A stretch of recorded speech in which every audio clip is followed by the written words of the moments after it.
Hello guys, welcome to our YouTube channel. I hope you all are doing well. तो आज की video में हम कवर करने वाले हैं support and resistance, demand and supply, and one of the best important part of this video is trading strategy, जिसकी मदद से आप लाइव मार्केट में ट्रेड कर पाओगे। और आखिरी में आपको एक ट्रेडिंग टिप या ट्रेडिंग कोड बोल लीजिए, या इसको एक आप मोटिवेशन की तरह ले सकते हैं।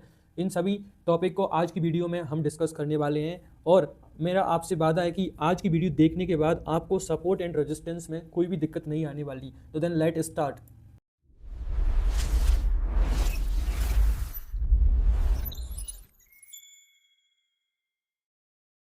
तो what is support and resistance? Support and resistance होता क्या है?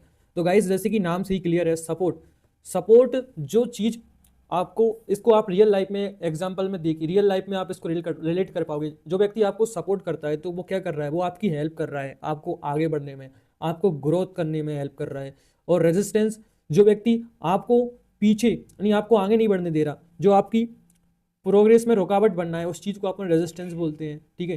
तो अगर अपन मार्केट की या टेक्निकल टर्म्स में बोलें तो support and resistance R area और जोन जहाँ से मार्केट मल्टीपल टाइम टैप करता है, जहाँ से मार्केट ऊपर जाता है और जहाँ से मार्केट नीचे आता है। यानी कि सपोर्ट वो एरिया होता है जहाँ से मार्केट बार बार ऊपर की तरफ जाता है। तो यहाँ से मार्केट बार बार ऊपर की तरफ क्यों जाता है? क्योंकि यहाँ पर बाइंग प्रेशर ज़्यादा होता है। इसका क्या मतलब होगा गाइस? इसका मतलब ये है कि वहाँ पर जो बायर्स हैं उनको लगता है कि जो प्राइस है स्टॉक का, एसेट का, बिटकॉइन का, गोल्ड का, फोरेक्स में जो भी इथेरियम वगैरह, क्रिप्टो में इथेरियम वगैरह जो भी आते हैं, उन सब का उनको लगता है कि यहाँ पर जो एसेट है, जो स्टॉक है, उसकी प्राइस डिस्काउंट में है। उनको लगता है कि मार्केट यहाँ से ऊपर जाएगा, इसलिए वो उसको वहाँ पर खरीदते हैं, जिसकी वजह से वहाँ पर बाइंग प्रेशर क्रिएट होता है और जो एसेट है या जो स्टॉक है वो वहाँ से ऊपर की तरफ रैली लगाता है। और रेजिस्टेंस, जहाँ से प्राइस बार बार नीचे की तरफ जाता है। क्यों? क्योंकि वहाँ पर सेलिंग प्रेशर ज़्यादा होता है। क्योंकि गाइस, जिन्होंने उस स्टॉक को खरीदा था तो ऊपर जाने के बाद उन लोगों को ऐसा लगता है कि वहाँ पर उसकी प्राइस ओवर वैल्यू हो गई है, बाकी उसकी प्राइस बढ़ चुकी है, अब उनको अपना प्रॉफिट भी बुक करना है। इसलिए वो क्या करते हैं? रेजिस्टेंस पर जाके उस स्टॉक को सेल कर देते हैं। इसलिए वहाँ पर सेलिंग प्रेशर क्रिएट होता है और वहाँ से मार्केट नीचे की तरफ आता है। तो इसका एग्जाम्पल देखते हैं। इसका एग्जाम्पल्स ये रहा, जिसकी आप देख सकते हैं, ये स्टॉक मार्केट का ग्राफ है। यहाँ पर आप देख सकते हैं नीचे वाले एरिया से जो प्राइस है बार बार ऊपर गया है, और ऊपर वाले जो एरिया है जो कि यहाँ पर रेजिस्टेंस का काम कर रहा है, प्राइस ने इसको जितनी बार टच किया है वो वहाँ से नीचे ही गई है। तो यहाँ पर जो एरिया है नीचे वाला, यहाँ पर सपोर्ट का काम कर रहा है, क्योंकि प्राइस ने इसको बहुत बार टच किया और फिर इसको टच करके ऊपर की तरफ चली गई, और जैसे ही उसने प्राइस ने ऊपर वाले एरिया को टच किया वो वहाँ से नीचे की तरफ आ चुकी है। तो I hope it will be clear now कि सपोर्ट और रेजिस्टेंस क्या होता है। अब सपोर्ट और रेजिस्टेंस ड्रॉ करने के लिए, सपोर्ट और रेजिस्टेंस मार्केट में पहचानने के लिए आपको कुछ इंपॉर्टेंट रूल्स पता होने चाहिए।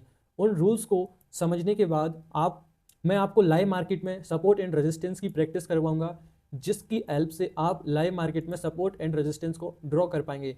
तो गाइज, आप समझते हैं इंपॉर्टेंट रूल्स जो कि अपनी हेल्प करते हैं सपोर्ट एंड रेजिस्टेंस ड्रॉ करने के लिए।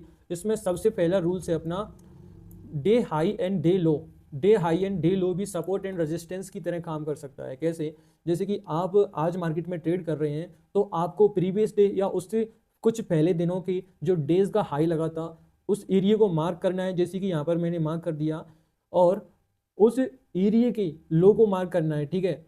और जब लाइव मार्केट में प्राइस उस एरिया के पास जाएगी तो there is a very high chance कि वो जो एरिया जो आपने मार्क किया है वो उस प्राइस के लिए सपोर्ट एंड रेजिस्टेंस की तरह से बिहेव करे। Now the second important rules for support and resistance, देखते हैं कि जो सेकंड इंपॉर्टेंट रूल्स बोलता है कि जो लेवल है, जो आपने लेवल ड्रॉ किए हैं मार्केट में, वो सपोर्ट एंड रेजिस्टेंस दोनों तरीके से बिहेव कर सकता है। यानी कि support can be resistance and resistance can be support.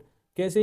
तो देखिए, ये जो एरिया है जो आपने ड्रॉ किया, पहले ये एरिया आपको सपोर्ट की तरह काम कर रहा था, क्योंकि प्राइस यहाँ से नीचे आया, इस एरिया को टच किया, फिर ऊपर गया, टच किया, ऊपर गया, इस एरिया को टच किया, फिर ऊपर गया।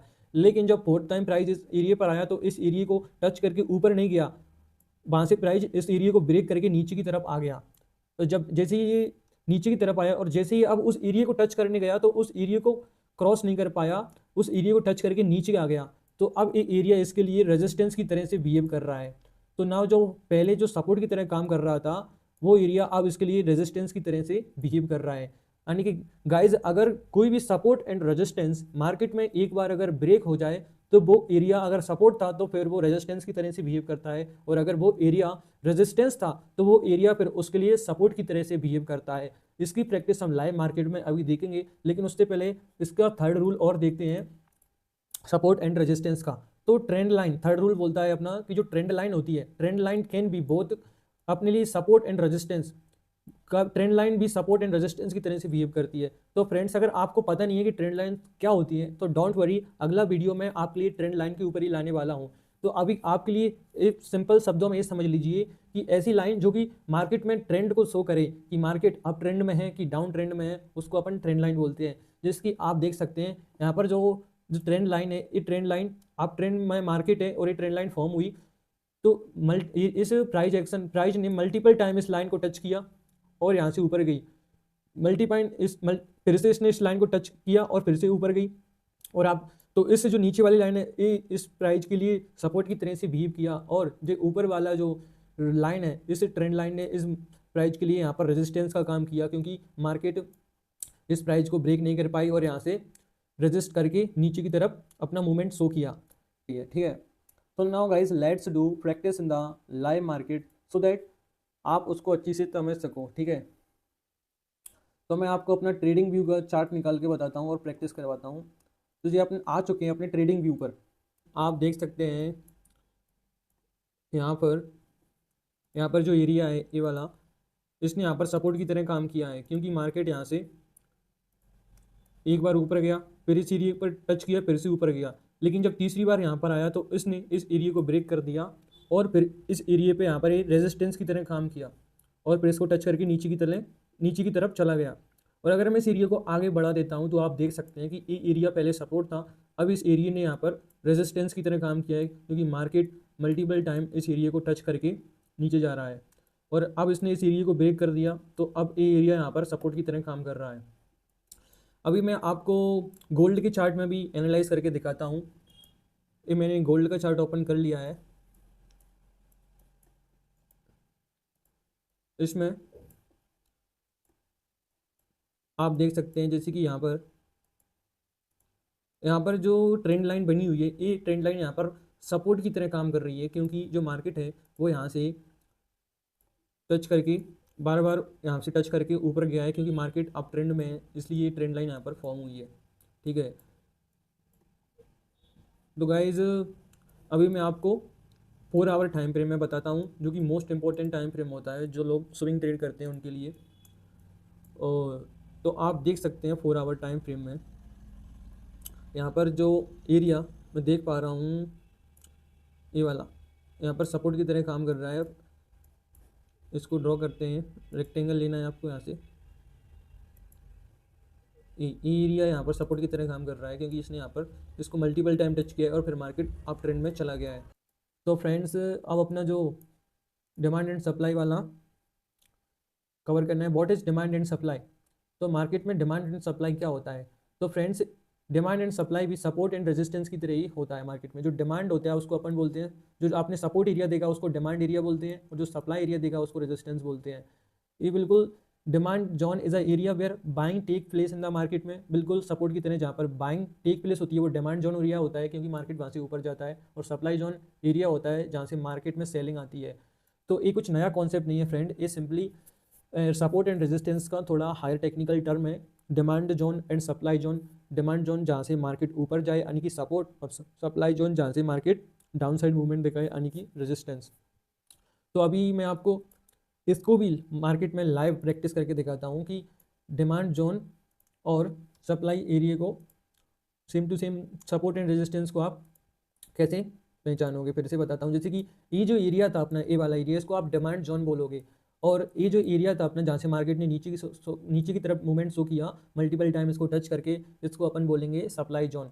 ठीक है, और ये जो एरिया था अपना ये था demand zone. Similarly friends bitcoin में भी जो मैंने आपको सपोर्ट एंड रेजिस्टेंस बताए थे, ये जो एरिया था अपना डिमांड जोन था, क्योंकि मार्केट ने यहाँ से अपवर्ड मूवमेंट शो किया। और ये जो एरिया था अपना, ये था अपना रेजिस्टेंस, यानी कि ये था अपना सप्लाई जोन, क्योंकि जब भी मार्केट इस एरिया को टैप करता था तो यहाँ पर सेलर एक्टिव होते थे और वो यहाँ से मार्केट में सेल करना शुरू करते थे। और ये जो एरिया था अपना, ये था डिमांड जोन, क्योंकि मार्केट यहाँ से बार बार ऊपर की तरफ गया है।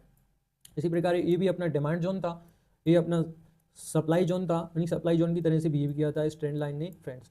तो अब अपन चलते हैं अपनी वीडियो के नेक्स्ट टॉपिक की तरफ, जो कि है ट्रेडिंग स्ट्रेटेजी, जो कि बहुत ही इंपॉर्टेंट पार्ट है इस वीडियो का, और आपको इसको बहुत अच्छे तरीके से समझना है, क्योंकि इसी की मदद से आपको ट्रेड करना है। तो ट्रेडिंग स्ट्रेटेजी के लिए फ्रेंड्स आपको ये देखना है कि मार्केट पहले डाउनवर्ड मूवमेंट शो कर रहा है कि अपवर्ड मूवमेंट।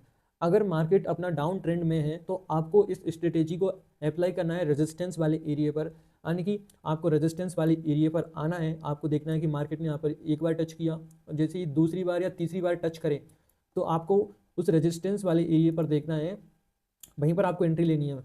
आपको देखना है कि इस रेजिस्टेंस वाले एरिया पर कुछ बियरिश कैंडल का पैटर्न फॉर्म हुआ है कि नहीं हुआ। जैसे ही बियरिश कैंडल का अगर पैटर्न फॉर्म होता है तो आपको वेट करना है और आपको अप्लाई करना है मूविंग एवरेज या exponential moving average. Moving average आप 10 का यूज कर सकते हैं, आप 9 का यूज कर सकते हैं, 11 का यूज कर सकते हैं। ये आपको बैक टेस्ट करके देखना है कि आपके लिए बेस्ट सूटेबल कौन सा है। जैसे कि मैं जनरली मूविंग एवरेज 10 का यूज करता हूँ, तो मैंने यहाँ मूविंग एवरेज 10 का यूज किया, और जैसे ही इस प्राइस ने मूविंग एवरेज 10 के नीचे क्लोजिंग दी तो मुझको यहाँ पर एंट्री करना है। मेरा स्टॉप लॉस रहेगा इस बियरिश कैंडल का हाई, और मेरा टारगेट रहेगा 1:2 का। तो इस स्ट्रेटेजी को अप्लाई करने से पहले आपको एटलीस्ट 3 कंफर्मेशन चाहिए। उसके 3 कंफर्मेशन आपको मिल जाएं, उसके बाद आप इस स्ट्रेटेजी को ऊपर ट्रेड लोगे। तो आपका पहला कंफर्मेशन क्या रहेगा कि रेजिस्टेंस, अगर मार्केट डाउन साइड में है तो आपको देखना है कि रेजिस्टेंस लेवल हो, वहाँ पर आपको ट्रेड करना है, ठीक है। और अगर मार्केट आप ट्रेंड में है तो आपको देखना है कि सपोर्ट लेवल हो, वहाँ से आपको एंट्री बनाना है। सेकंड कंफर्मेशन आपको देखना है यहाँ पर कि बियरिश कैंडल फॉर्म हो, जैसे कि इवनिंग स्टार, इन्वर्टेड हैमर, ऐसी टाइप का बियरिश कैंडल फॉर्म हो, फिर आपको उनको एंट्री देकर क्लोजिंग करना है। और थर्ड आप कंफर्मेशन आपको करना है कि जो कैंडल है वो मूविंग एवरेज 10 और 11 के नीचे क्लोजिंग दे या उसके ऊपर क्लोजिंग दे। उसके बाद आपको मार्केट में ट्रेड में एंटर करना है। तो इसको let's understand this strategy in the live market में। आपको मैं इसको यूज करके दिखाता हूँ। तो मैं ट्रेडिंग व्यू का चार्ट निकाल लेता हूँ अपना, और अपन इस ट्रेडिंग स्ट्रेटेजी को कहीं पर भी यूज करके देखते हैं, ठीक है। तो इसको मैं आपको यूज करके दिखाता हूँ पहले सपोर्ट। और फ्रेंड्स आपको एक बात और ध्यान रखना है कि इस स्ट्रेटेजी को आपको जनरली 1 आवर, 3 आवर और 4 आवर के टाइम फ्रेम में यूज करना है, क्योंकि ये एक हायर टाइम फ्रेम स्ट्रेटेजी है। आप इसको लोअर टाइम फ्रेम में भी यूज कर सकते हैं, लेकिन उसके लिए आप इसको पहले बैक टेस्ट कीजिए, उसके बाद ही आप इसको लोअर टाइम फ्रेम में यूज करिए। तो आप देख सकते हो कि इस एरिया को मार्केट ने यहाँ से मार्केट ने टच किया और यहाँ से ऊपर की तरफ गया, ठीक है।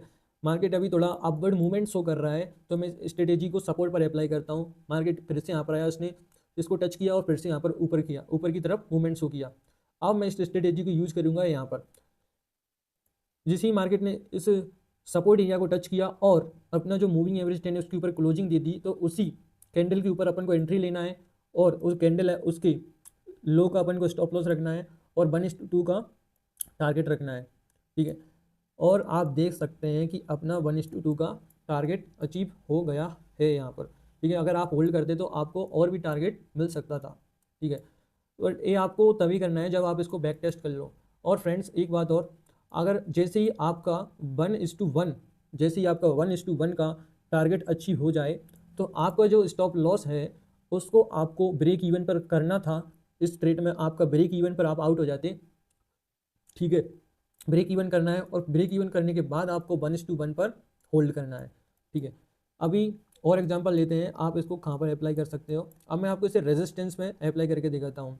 जैसे कि आप देख सकते हैं ये जो एरिया है ऊपर, यहाँ पर रेजिस्टेंस की तरीके से बिहेव कर रहा है। आपको ड्रॉ करना है, ठीक है। आपने ड्रॉ किया, इस प्राइस ने इसको मल्टीपल टाइम टच किया और वहाँ से डाउनवर्ड मूवमेंट शो किया। तो अगर आपको एंट्री लेनी है तो आप इस ट्रेड में कहाँ पर एंट्री लेते हैं। जैसे कि मैं आपको बताता हूँ, आपको एंट्री करना था यहाँ पर, क्योंकि यहाँ पर एक बियरिश इंगल्फिंग कैंडल मिली मुझे, तो मैंने इस स्ट्रेटजी को यहाँ पर अप्लाई किया। क्योंकि एक रेजिस्टेंस एरिया भी है, इसने कैंडल ने मूविंग एवरेज 10 के नीचे भी क्लोजिंग दे दी है, और इसका जो हाई था उसके ऊपर थोड़ा स्टॉप लॉस रखना है जस्ट उसके ऊपर, और टारगेट रखना है 1:2 का। और जैसे ही फ्रेंड्स आपका 1:1 का टारगेट अचीव हो, आपको जो आपका स्टॉप लॉस है उसको ब्रेक इवन पर लाना है, और फिर 1:2 के लिए वेट करना है। फिर तभी देख सकते हैं आप इस स्ट्रेटेजी की यहाँ पर अपना टारगेट हिट हो गया।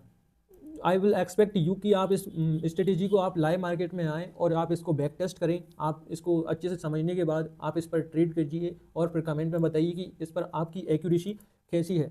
ठीक है, तो अब अपनी वीडियो का जो नेक्स्ट पार्ट है ट्रेडिंग स्ट्रेटेजी के बाद आपको एक ट्रेडिंग कोड और ट्रेडिंग टिप बोल लीजिए या ट्रेडिंग मोटिवेशन बोल लीजिए, वो आपको बताता हूँ कि trading is a such type of business where there is a not any good or bad entry, but the important is how you are managing your risk।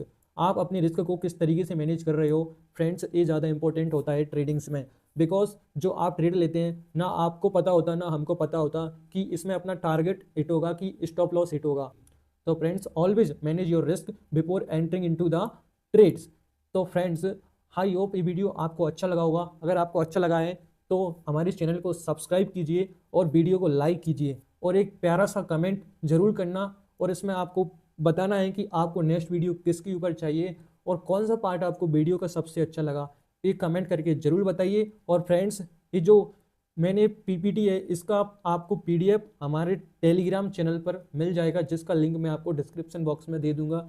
तब तक के लिए थैंक यू सो मच।